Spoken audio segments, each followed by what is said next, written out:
Great, Mike. Is the live stream started? We're live. We're live. Linda, are we live?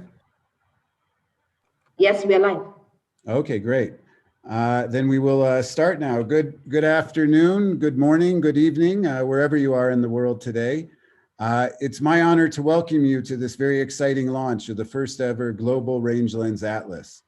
My name is Michael Victor. I'm the head of communications at the International Livestock Research Institute, and I will be helping to moderate this session.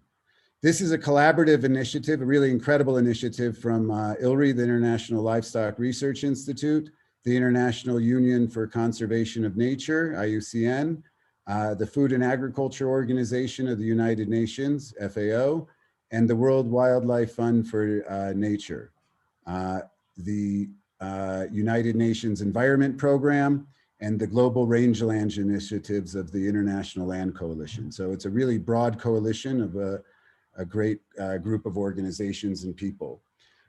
With that, I would like to introduce you to Ibrahim Chow, Executive Secretary of the United Nations Convention to Combat Desertification, to give us a welcome speech. Thank you, Dr. Ibrahim. Thank you very much, Michael, and good afternoon, all colleagues. The lineup of those organizations that collaborated in this atlas is just amazing. So thank you all colleagues and friends for putting a spotlight on a particular issue that we all care about. I'm very happy to be here today. As UNCCD, we care about land. We care about people's livelihoods. We care about ecosystems. Land in balance is really our motto. So reconciling the needs of a growing population and a growing middle class for that matter, on one hand, with the need to protect our land, the most precious resource that provides us with food, fodder, water, air, and energy. I believe this is the first global rangelands atlas ever published.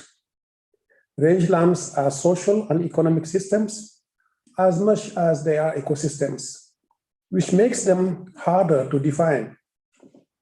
This lack of definition has been a barrier to mapping them, which in turn has been a barrier to building global support to protect them.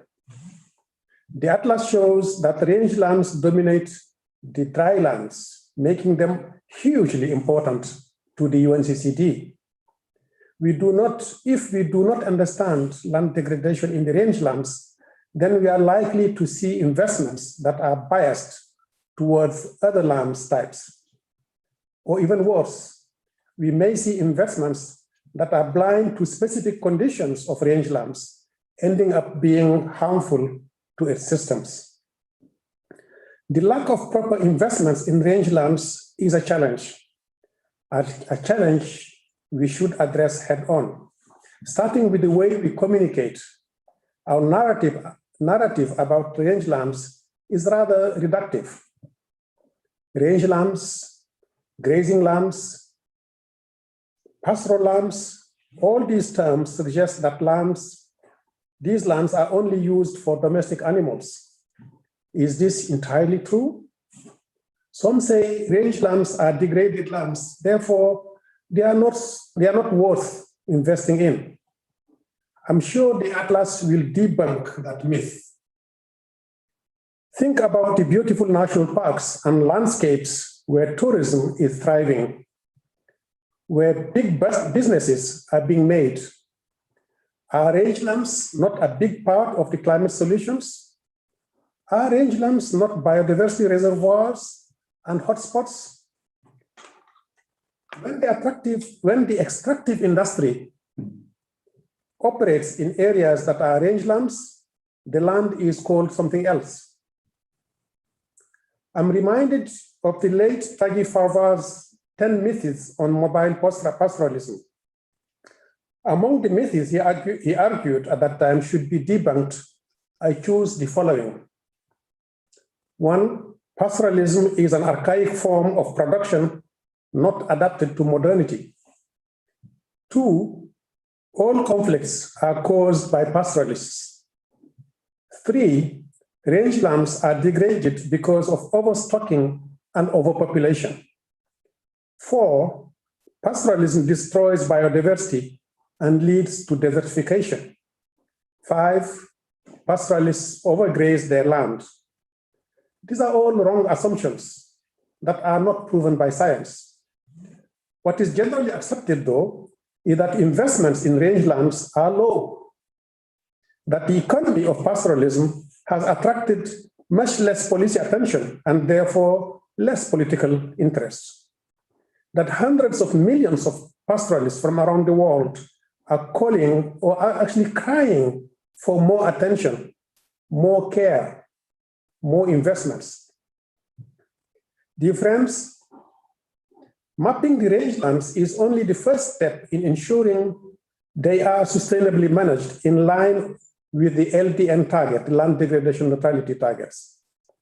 We hope this atlas will inform and influence governments to raise rangelands in their national agendas, to start allocating investments in rangeland restoration in line with the national targets under the 3 Rio Conventions, as well as ambitions to improve food and water security and other development goals. The atlas also helps us to move the conversation forward so that rangelands, half of all land on Earth, can benefit from the UN Decade on Ecosystem Restoration, the UN Food System Summit, and the International Year on Rangelands and Pastoralism in 2026. The opportunities are lining up nicely. The momentum is picking up, and we must keep building pressure to accelerate action. Thank you. Excellent. Thank you so much, Dr. Ibrahim. And really, it's so important that you, as you mentioned, that the rangelands is really a forgotten landscape, but it touches upon so many things within sustainable development, and it's really important that we rediscover it and show the potentials for rangelands to contribute to sustainable development. With that, we're going to show a short film on the rangelands, the Global Rangelands Initiative. So I would request that that be teed up and shown right now.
Wow, really amazing. It gets me stirred up to see such an incredible landscape and think to realize that what the landscapes we created, and landscapes are not just nature, it's people and the animals together. So it's all three taking this one approach to landscape health and management. Great film. So we now want to get into the Atlas, and I would like to introduce the Atlas and would like to invite Fiona Flinton, the major mover behind this. She's a senior scientist at focused on rangelands and pastoralism from ILRI, from the International Livestock Research Institute, and she'll provide a background and overview to the Atlas. Okay. Okay, good morning, everybody. I mean, good afternoon, everybody, or whatever time zone that you're on. And thank you so much for joining us here. Right, so first of all, I'd just like to say that this has very much been a collaborative effort between the organizations involved and also others supporting us. So though perhaps some of the initial ideas of the maps came from us, for sure, without the other partners, this definitely would not have happened. So I'm going to just briefly just tell you three things. Why an atlas on rangelands? What is the atlas on rangelands? And what does it include? Or how was it produced, actually? So firstly, why an atlas on rangelands? So firstly, as Dr. Charles said, there are significant data gaps in rangelands in terms of maps and key data and figures, and particularly at the global level. And if you compare this with other ecosystems such as forests, you can see just how big those data gaps are. Secondly, we felt that if we started bringing data together, started highlighting some of the changes that are taking place, it would raise awareness on rangelands, together with their enormous environmental, economic, and social value that we begin to show at a global level in the Atlas. We also felt that, with these changes taking place, we wanted to start exploring the different trends that are happening, and again highlight these compared to the attention being given to other ecosystems, particularly some of those changes that are being monitored at global levels, such as land degradation, neutrality, and climate change. So you will find in the Atlas these issues particularly mapped to rangelands to give an idea of these. Though the Atlas very much focuses on the global level, we have tried to give some space for local voices to come through.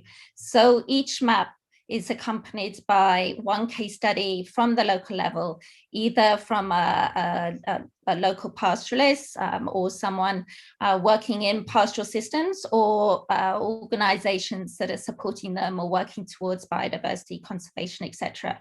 And as the Atlas develops, we want to add to these case studies. We're also going to bring film through the website as well to create that space for local voices as well. And as we've said, there is, and as we've seen, there is a strengthening global collaboration on rangelands. There are many of us who believe that greater attention needs to be given to rangelands. This momentum has been building. We've had the call for an International Year of Rangelands and Pastoralists. WWF have established a global platform on savannas and grasslands. We had the UN Decade of Ecosystem Restoration coming up with one of the ecosystems focusing on grasslands, shrublands, and savannas. So there's this great momentum now bringing attention to rangelands globally, and we hope that this Atlas will also contribute to that. So how was the Atlas produced? So basically, the spatial mapping of the rangelands was produced by focusing on 7 of the 14 global biomes categorized by WWF in their mapping of terrestrial ecoregions around the world. These 7 biomes include different types of mainly dryland, grasslands, savannas, shrublands, and forest, together with wetter and colder biomes such as the tundra. It does include such as Mediterranean forests, which have been missed out of similar mappings of this type, because we know that these areas are very important for silver pastoral systems such as the Dehesa in Spain. We've got a nice picture of a bull in a Dehesa system on the right. So this mapping basically has produced a base map. There's one copy of the base map in the background here, and I'll show you another one on the next slide. But basically now, according to this mapping, we can say that 54% of the terrestrial surface of the world is covered by rangelands, which is great. That adds up to 79,509,421 kilometers square. For sure, it's a broad mapping of ecoregions, but it's a starting point for us to start stronger discussions on rangelands and their contributions. So the second part of how the atlas was produced was combining that base map with other global data sets. So the atlas very much draws from data sets that are already existing. We haven't gone out and collected new data. We've just combined the rangelands data set with other data sets that we've accessed. We basically use that rangelands map, that rangelands data set as a filter. So for example, the data set on protected areas, we've combined it with the rangelands map, the rangelands data set, and produced a map of protected areas in rangelands. Here's another copy of the base map showing the different rangeland types globally. And though this mapping, excuse me, though this mapping doesn't take into account the actual land use and other changes that have taken place on the ground, we do believe that it's a really important and useful starting point for identifying, documenting, and raising awareness on the overall characteristics of rangelands, their contribution to livestock and other food production, ecosystem services, conservation, and the broader changes taking place in these areas. So what is the atlas? So we have the map. We have 16 sets of maps covering themes, including grasslands, protected areas, tree cover, threatened animals, land degradation neutrality indicators, and climate change simulations.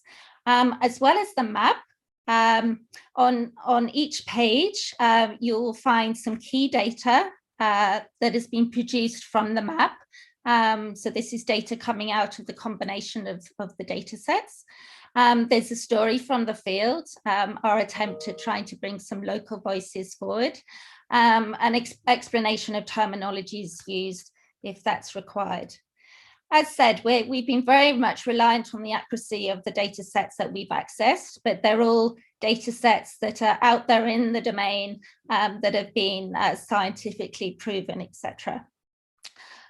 We do anticipate going forward to try and verify the data national level, and then ultimately making links to local level through crowdsourcing or whatever ways are possible. The atlas is very much a work in progress. It's a living document. Currently, we have 16 sets of maps, but we anticipate producing a new map every 1 or 2 months and creating some awareness about those issues documented in the map. As said, we're also looking at how we can use this as a starting point for verifying data at national level and ultimately local as well, making links to local. And we would like to see how this map can be made useful for such processes such as rangeland restoration, with the UN Decade of Ecosystem Restoration being launched next month. Finally, again, I'd like to just highlight the partnership that came together to produce this map. and for sure it strengthened that partnership. But we would like to see other organizations joining us going forward. As said, it does reflect a strengthening global movement around rangelands, and particularly as we move forward to the decade of ecosystem restoration. Finally, I'd like to thank all our supporters because you see us technical people here in the meeting today, but we've been strongly backed up by an enormous team of people, starting very much with the mappers. And I'd particularly like to thank my colleague, Yassine Gatahan, who started this process of mapping 2 or 3 years ago and has plodded through many maps, many versions, and particularly the last month or so, he's really put in a huge amount of time to this. We've also got our publishers and designers, and for sure our communication teams within our organizations who have really helped to raise awareness on this launch. So I'd like to thank everybody for that. And then finally, I'll just present the Atlas website. So there is a website that has now gone live, and you will be able to download a version of the Atlas here at this address. So with that, I'll pass back to Michael. Thank you. Great. Thanks a lot, Fiona, for that incredible overview. And yeah, and again, I think, you know, the Rangelands is a common resource, and you see this great kind of pool of organizations, institutions, and local groups really starting to bring it to light. So this is excellent. With that, I'd like to introduce Jonathan Davies, who is the Global Drylands Initiative Coordinator at the International Union for Conservation of Nature. He'll talk us through one of the maps in the Atlas on protected areas in the rangelands. Over to you, Jonathan. Thank you, Michael. I believe somebody's going to project the protected areas map. Is that correct?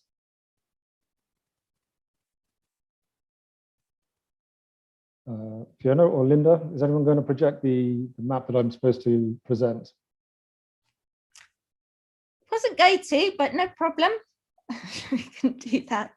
Just give me a minute. While you do that, first of all, let me thank Fiona for all of the, I mean, yes, it's been a partnership, but it always takes one person to really drive the process forward. And it's been quite a process and quite a sprint for the line, as anything like this is. So it's amazing that the link is live now and available. And Fiona didn't mention how beautiful the Atlas looks, and we will be printing off hard copies, limited number. So some of you will no doubt be able to get hold of that and see just how wonderful these maps are. Okay, thank you for that. So what you see here is a map of protected areas in the world's rangelands. Now, the protected areas in the rangelands, they cover about 9.5 million square kilometers, with about 350,000 kilometers squared further that are being proposed. So we're on the way towards 10 million. That represents 7% of the global terrestrial surface area, and it comes to 12% of all the rangelands. Now, 12% protection is actually a bit below the global average. The global average is 15%. So it shows that the rangelands are slightly underrepresented in terms of protected areas. This is data from the world's database on protected areas, which is based on the IUCN definition of a protected area. And the data includes different types of protected areas. So it includes those that are strictly protected for conservation purposes, as well as protected areas where sustainable use of natural resources is allowed, particularly by livestock keepers, since they're the dominant population there. And of course, as we do further analysis, we'll be able to explore the extent of the different categories, the different types of protected area, different types of governance systems.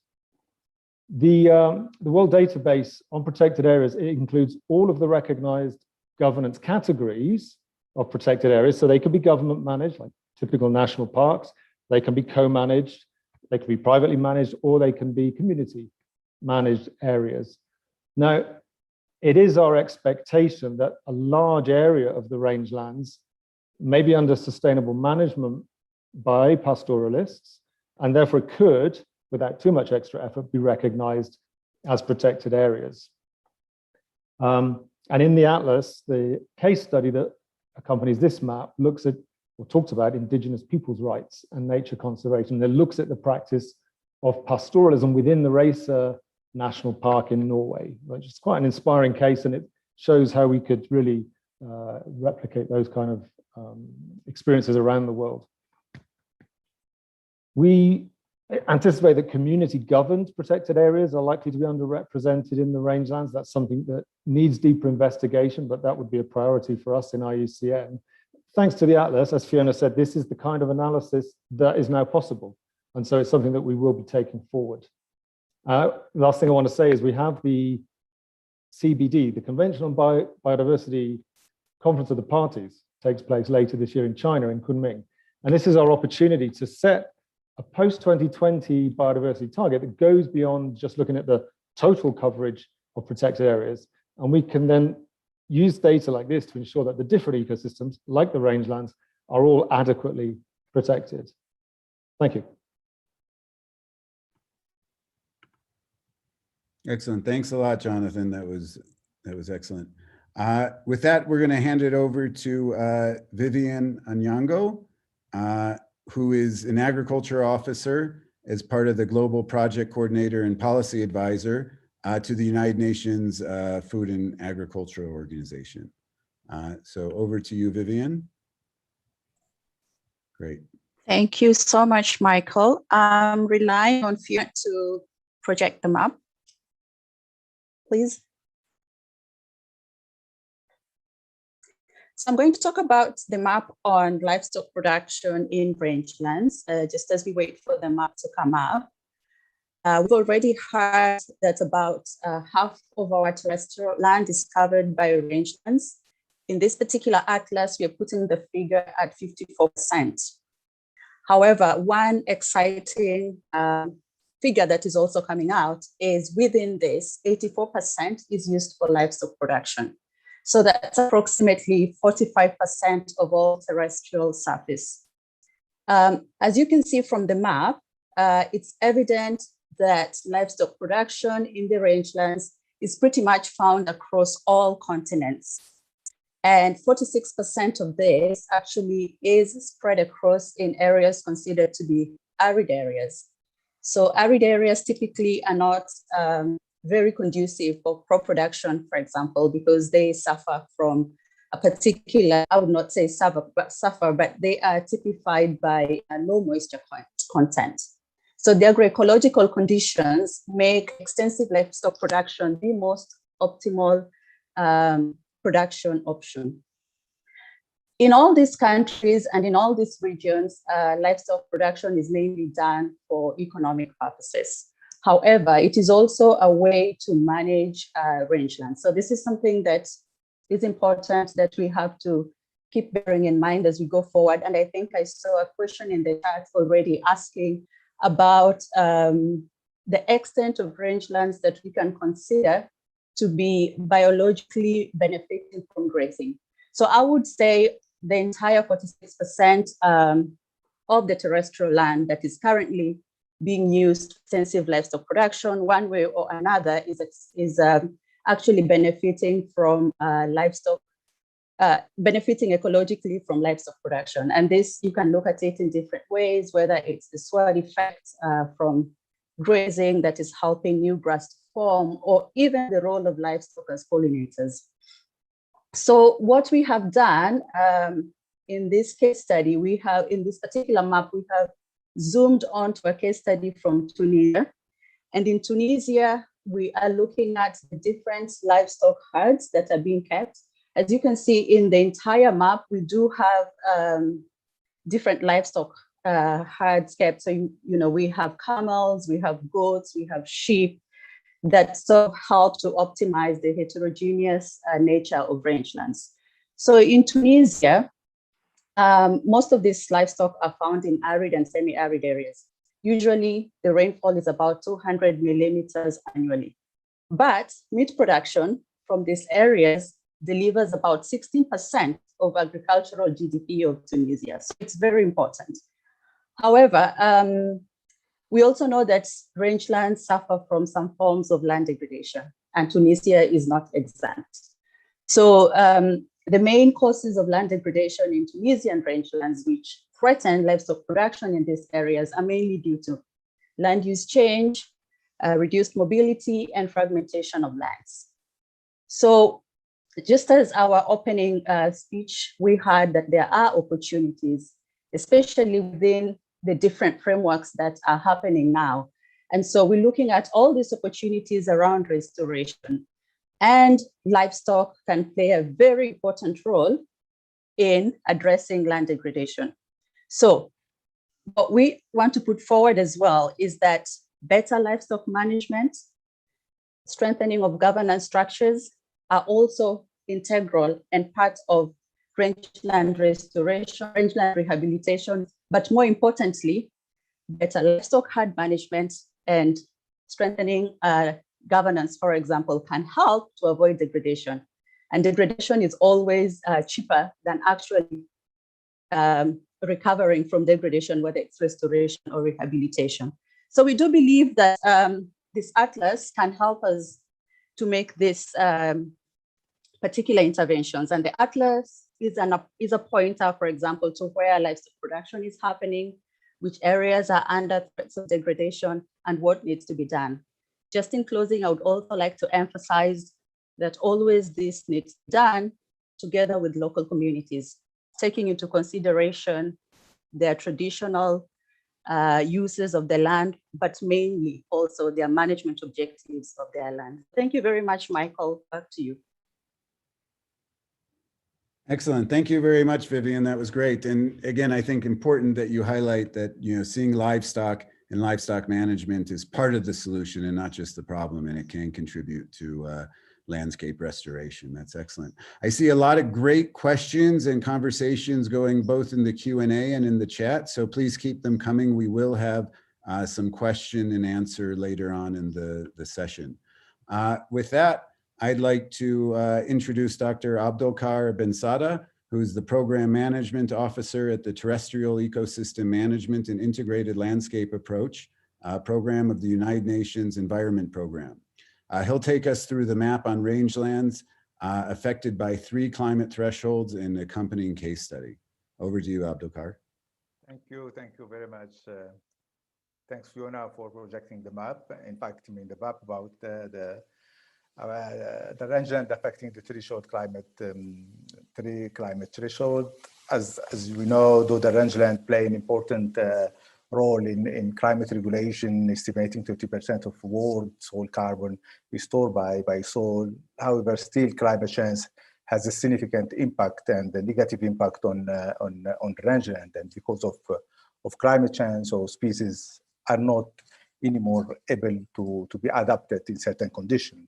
So this map shows how rangeland will be affected by several climate change thresholds that are expected to change within the coming to 2050, using simulation IPCC and data of IPCC with more than 17 climate change modeling.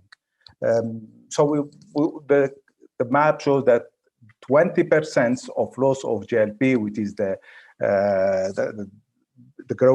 length of growing period, which is equivalent to number of days of grazing, the loss of 20% of LGP and the maximum temperature over 30 degrees Celsius will negatively affect the rangeland in terms of production and productivity.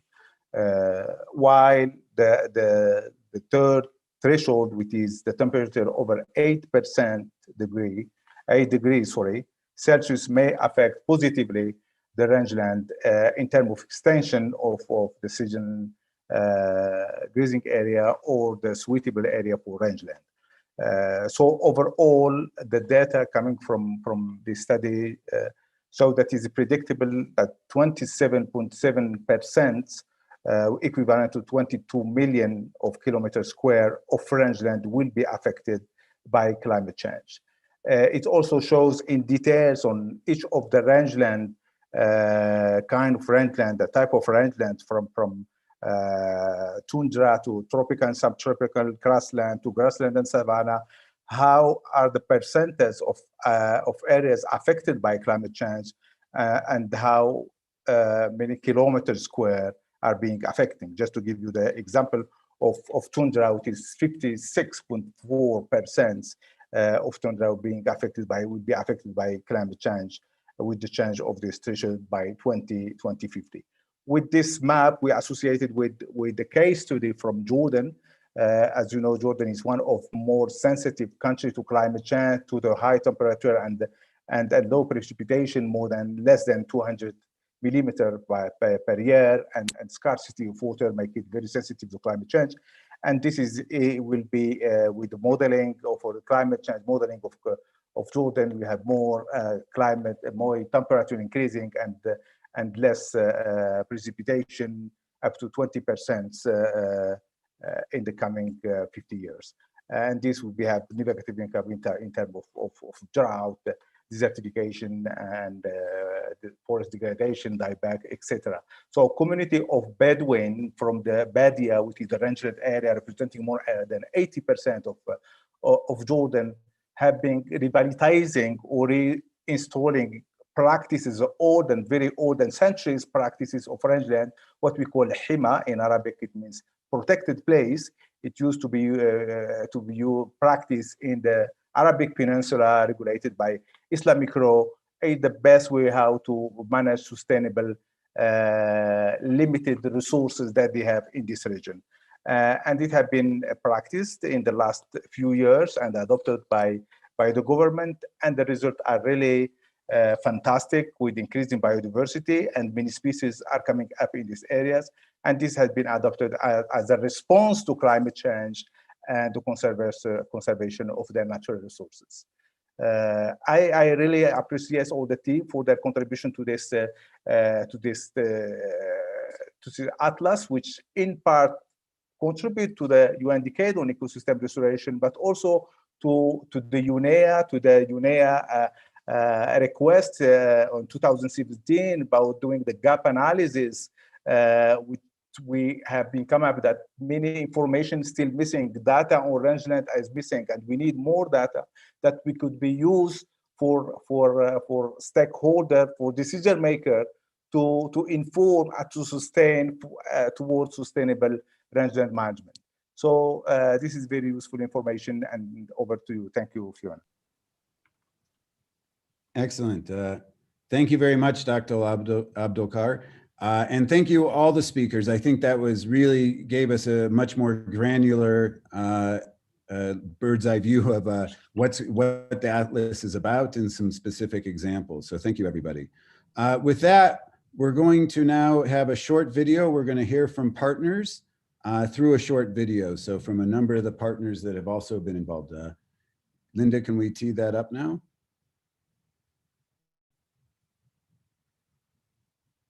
While we're waiting for the video, here it comes. Great. Excellent.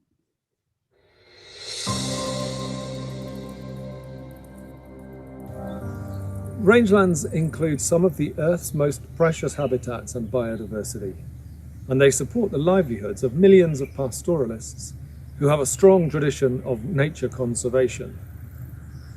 They include grasslands and savannas, shrublands and other zones, and they cover around 54% of all land on Earth. Most of this land is managed for livestock production, 84% of the total area, and over half of this is classified as arid land that is largely unsuitable for crop farming. About 12% of the rangelands are classified as protected areas, which is below the global average of 15%. On the other hand, a much larger area of rangelands is unofficially protected by pastoralists through their management and governance practices. This atlas provides the long-awaited evidence of the value, the potential and the opportunity for restoring, for sustainably managing and for conserving the rangelands. It shows that rangelands need to become a priority for investment and policy if we are to achieve sustainable development worldwide. To date, conservation and development efforts have focused on forests, overlooking other valuable ecosystems. This atlas shows us for the first time ever the extent of our rangelands and highlights that we must stop neglecting them if we're to address the world's climate and nature crisis while sustainably meeting global food demands.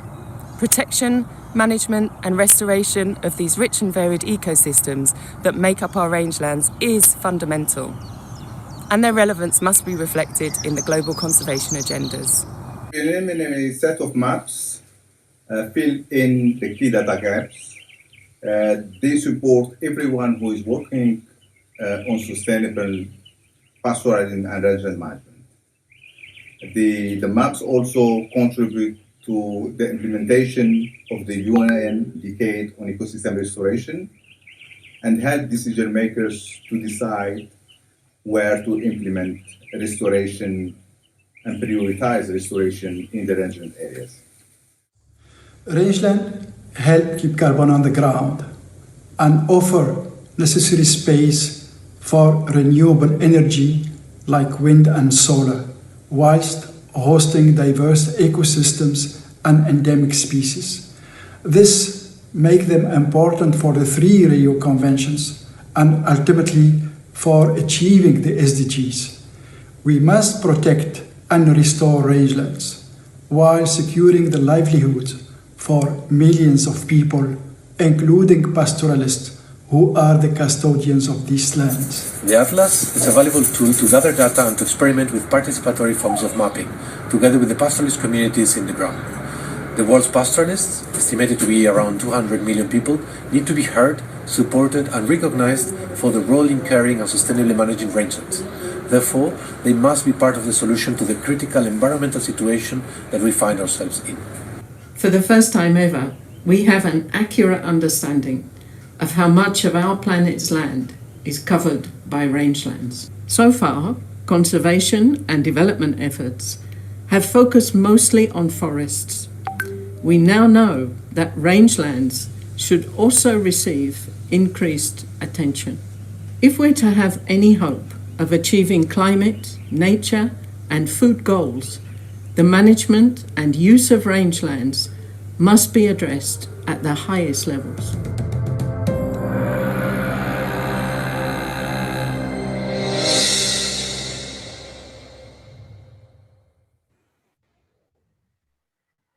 Excellent. It's great to hear from all those partners and thank everyone for sharing their key elements of the Atlas and your views on it. We also have some partners in the audience and we'd like to have them share their own views on the Atlas and how it will be useful to them in their work. So firstly, I'd like to ask Lupa Pius, project coordinator at Dado, a pastoralist organization in Uganda, to provide some comments. Thank you. Good afternoon, as from Uganda, or from East Africa. Pius Lupa. I work with the pastoralist in Uganda and in Karamoja sub-region of Uganda. Basically, when Fiona shared with me the proposal, I was very kind of excited and said, wow, this is an opportunity to see rangelands being kind of protected from different kind of projects that are land degradation, that can lead to land degradation. Basically, when I looked at the proposal and the initiative created, I look at it in a critical way, in a way that this big data, for example, sets us an opportunity and a kind of an icebreaker to inform policy on the state of the rangeland degradation, different kinds of land uses, levels of impact on the rangeland ecosystem. This can be one way by reducing user and access right conflicts on the rangeland resources. As you know, across Africa, the state of the conflicts are mainly geared at the access and control of resources. So in this case, I request the donors, the governments of Africa and across the world to consider increasing funds for verifying and improving this data at the regional and national levels. We're also supporting the crowdsourcing of data from pastoralists and also from the states, increasing funds for that.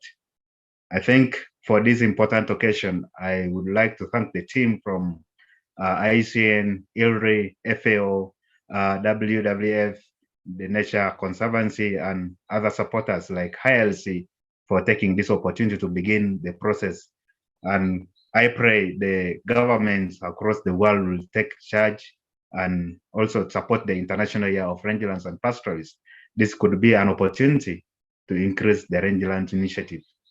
Thank you so much. Excellent. Thank you so much, Pius. It's great to hear from you. With that, I'd like to move all the way over to Mongolia to invite Dr. Yikambai Hijaba, Executive Director of the local Mongolian NGO JASL and the national focal point of the support group for the International Year of Rangelands and Pastoralists.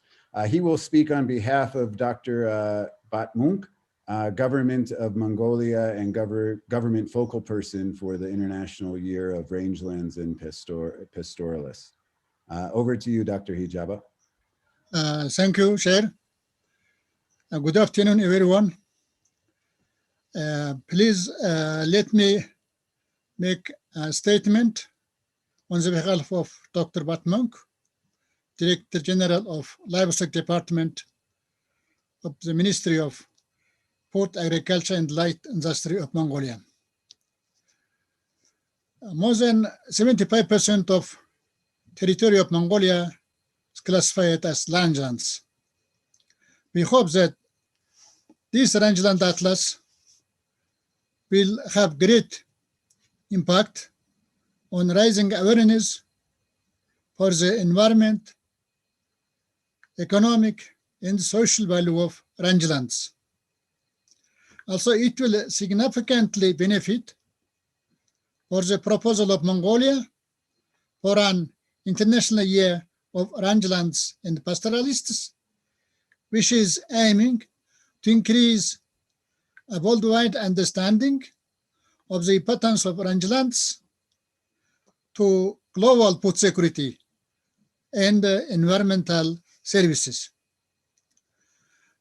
We believe that this Rangeland Atlas will serve as part of big data on the rangelands and the pastoralists and will improve public understanding on the benefits of rangelands by the regions, countries, and worldwide.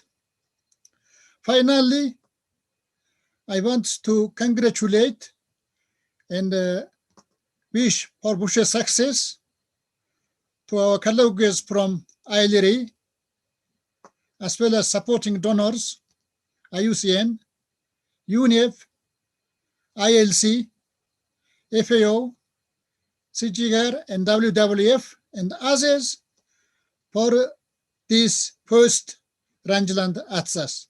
Thank you very much. Excellent. Thank you so much, Dr. Hijaba. And with that, finally, I'd like to invite Dr. Masaku Bongani, Secretary in the Ministry of Agriculture and focal point of UNCCD of the Kingdom of Eswatini. Over to you, please.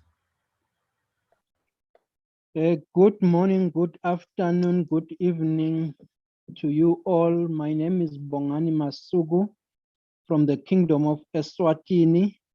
I'm the Principal Secretary in the Ministry of Agriculture and also the UNCCD focal point in the country. Let me start by thanking all those who have collaborated in producing the Atlas, which is clearly a very significant job that has been started. As it has been said, that is still work in progress. We look forward to seeing more and more work being done and fine-tuning on what has already been done. But then let me look at the rangelands. What are rangelands? Rangelands, they contribute a lot to our economies, especially in the Kingdom of Eswatini, which has an agro-based economy where we are producing livestock and exporting to different markets. And we know that rangelands, they support more than just cattle or livestock, but even wildlife, which plays a significant role in tourism and which also contributes to the economies of countries. And fortunately or unfortunately, these rangelands are highly degraded in most areas, while they form the majority of the land areas of many different countries.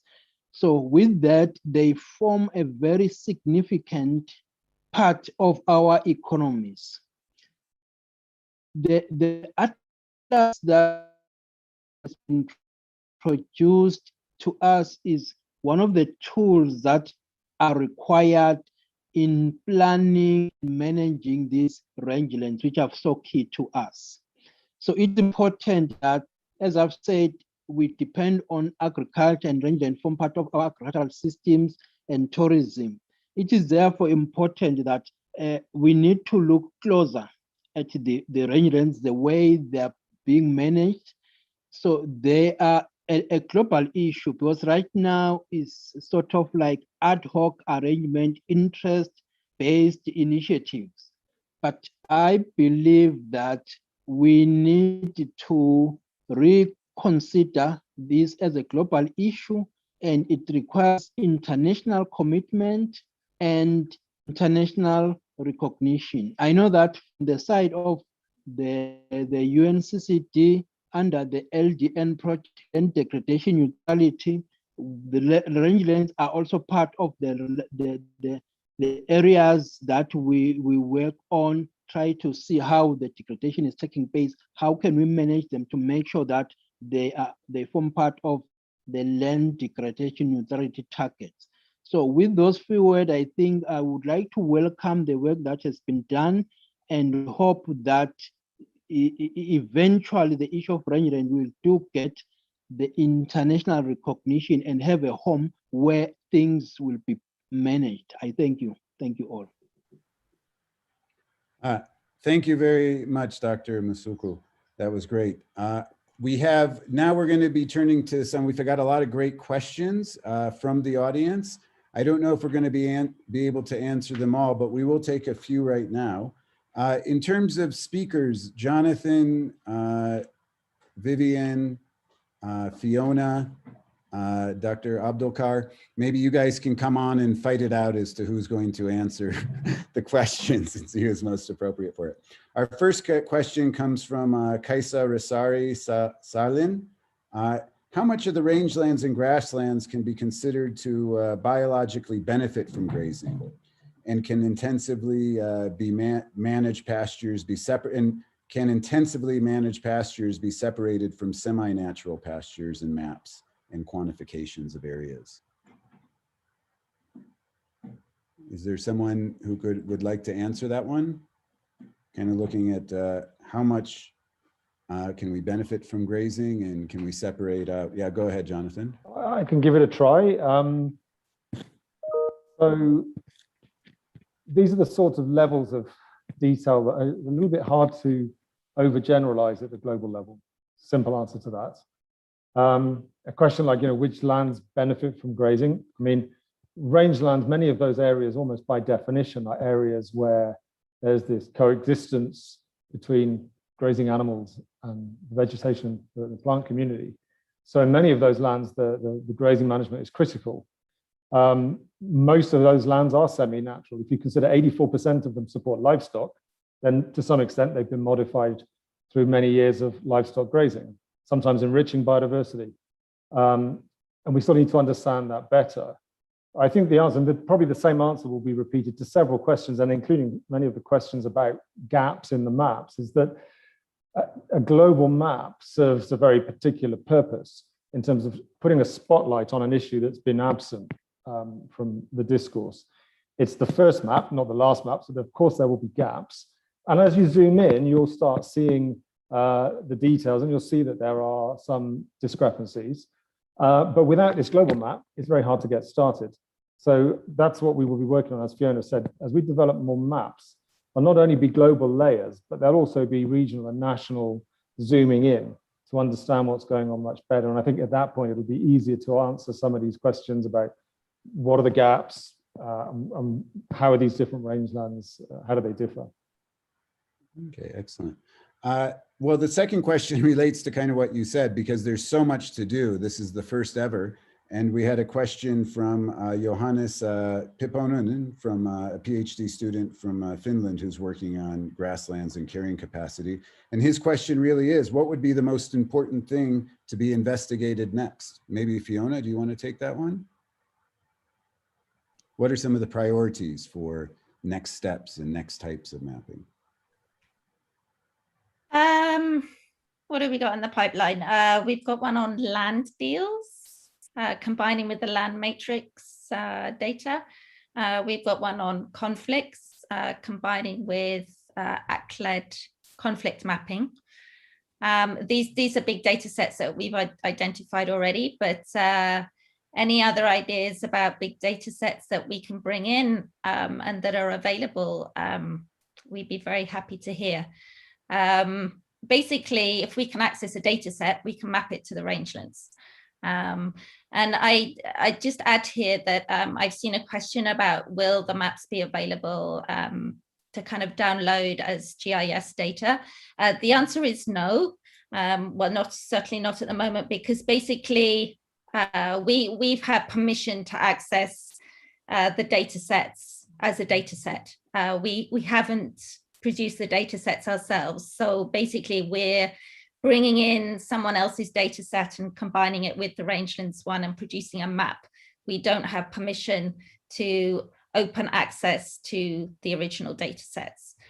So at the moment, this is the limitation, but going forward, we see this atlas as part of the development of Rangelands, a global Rangelands data platform. And then as that gets set up, there will be a much greater opportunities for kind of more realistic and detailed mapping of rangelands going forward. Okay, excellent. I mean, Fiona, maybe just to quickly kind of add on to that, there was a question, there's a lot of questions about why wasn't this included or that included, but one question from Christian Artuso, again, very similar, is they seem to exclude, the maps seem to exclude the alvar grasslands and tallgrass prairie, the oak savanna of Eastern North America. Is there a reason for this? I think there are a few questions like that. And I've put in the chat. So basically for this mapping, we've relied on the mapping of WWF, the mapping of the global biomes, ecoregions.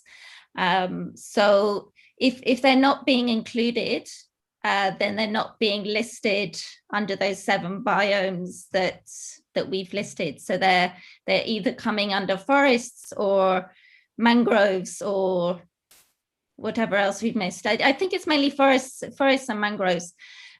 So yes, you know, I'd advise going back to those original WWF data sets and see on the WWF map where those areas are falling, and then we can take the discussion from there. Okay, great. And again, sorry, one more question. I think people are really excited about this. They want to see their maps in there. And again, we have a question really about follow-up. And, you know, do you have kind of champions in each country? How are you going to be doing the next steps? You know, how can people submit data? Are you going to have champions in each country? You know, would it make sense to use data from existing observatories to facilitate the updates? How are you thinking about moving forward and getting more people involved, Fiona?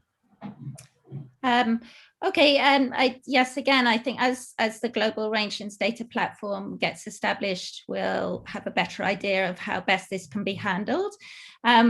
Ideally, national data sets on rangelands are absolutely fantastic.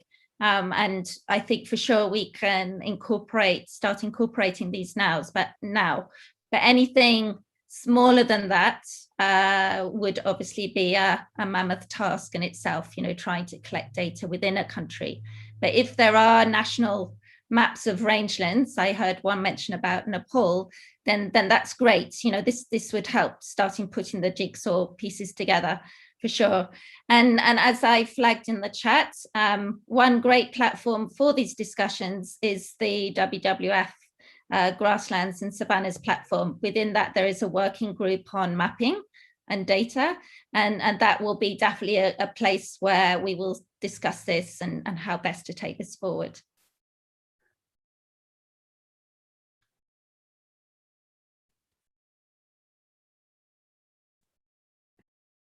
You're muted. You're muted, Michael. Thanks, Fiona. Thanks, everybody.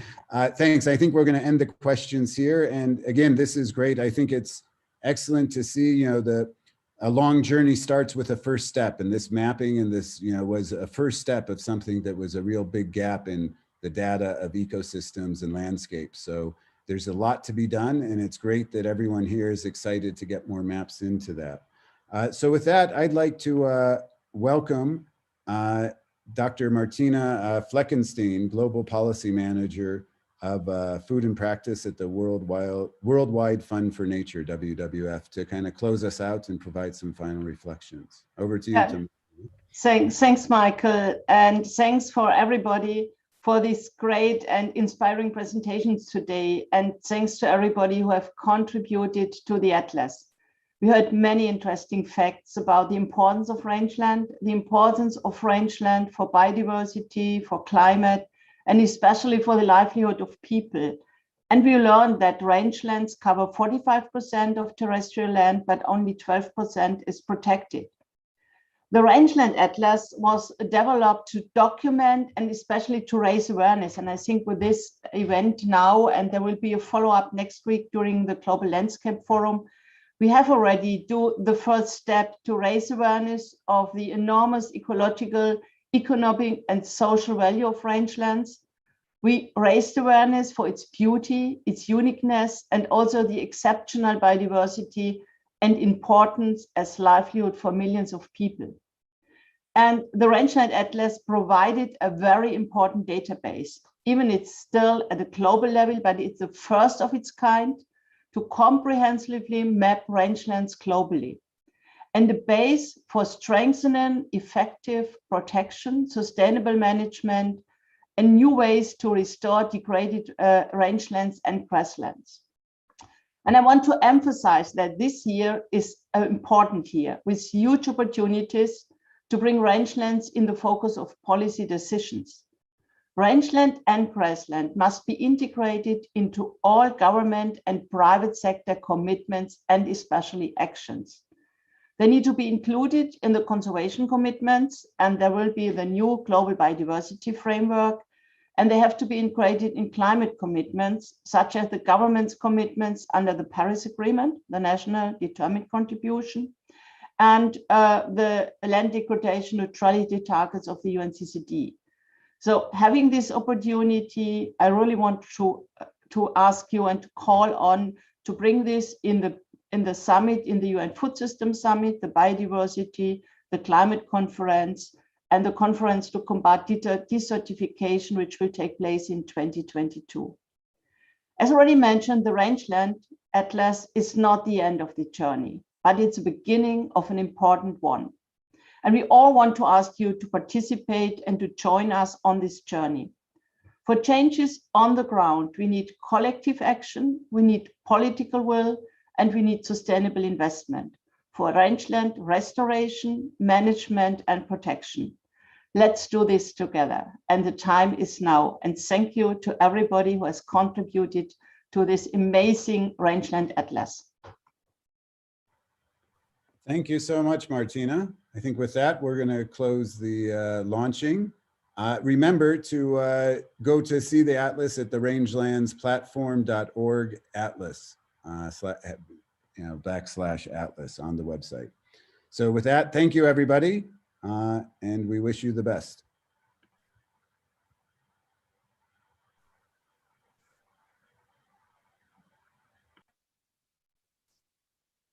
Thank you. Bye, everybody. It was great.